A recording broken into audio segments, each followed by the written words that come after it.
Exercise is a must for our body and our soul. আর এবার আমাদের instructor আপনাদেরকে দেখাবেন ঘরোয়া কিছু অ্যাবসের ওয়ার্কআউট। আজ আপনাদেরকে আমি দেখাবো অ্যাবসের কিছু ওয়ার্কআউট। সো চলুন দেখি অ্যাবস ওয়ার্কআউট। আমরা যেটা করব, ফার্স্টে লেগস স্ট্রেইট নিয়ে আসবো এবং বা পা উঠালে বা হাত দিয়েই একটা লেগসের সাপোর্ট নিব। ডান হাতটা চলে যাবে আপনার মাথার পেছনে। এবার আমরা ক্রাঞ্চেস করব আপ এবং ক্রস করার চেষ্টা করব। এই ওয়ার্কআউটটা হলো আপনার অ্যাবসের জন্য এবং আমাদের যে অবলিক মাসেল আছে অবলিক মাসেলের জন্য।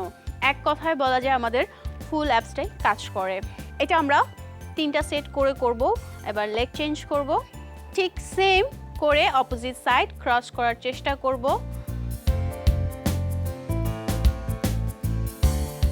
ওকে, অ্যান্ড রিল্যাক্স। এবার আমরা আরেকটু ওয়ার্কআউট দেখব। এটা হলো আপনার লোয়ার অ্যাবস এবং আপার অ্যাবস, মিডল অ্যাবস সব কিছু মিলিয়ে এই ওয়ার্কআউটটি। এটি হচ্ছে আমরা ফার্স্টে হিপস আপ করব। হিপস আপ করে একটা পাকে যত পারি উপর দিকে আপ অ্যান্ড ডাউন, পা ফোল্ড করে আপ করব। হিপ যত আপ করা যায়, fold and down, fold and down. ঠিক এভাবে করে আমরা কন্টিনিউ 3টা সেট করব। And leg change. হিপ যত আপ করা যায়, হিপ যত আপ করা যায়, পা ফোল্ড থাকবে, পা ফোল্ড থাকবে অ্যান্ড রিল্যাক্স।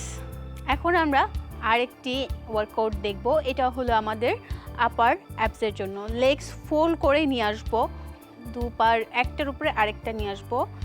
যত পারি লেগসটা ওপেন রাখার চেষ্টা করব।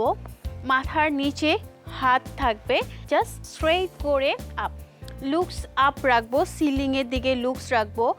একটা জিনিস সবসময় খেয়াল রাখবো, আমরা যখন অ্যাপস করতে যাই আমরা বেশিরভাগ মানুষই শোল্ডারটাকে ঘাড়টাকে ফোল্ড করে দেই। ঘাড় ফোল্ড করার কারণেই আমাদের ঘাড়ে ব্যথা হয়, এর জন্য আমরা অ্যাবস ওয়ার্কআউট ঠিক মতো করতে পারি না। আপনি চেষ্টা করবেন আপনার ঘাড়টাকে স্ট্রেইট রাখার জন্য অ্যান্ড রিল্যাক্স। আমরা এই ওয়ার্কআউটটি 3টা সেট করব।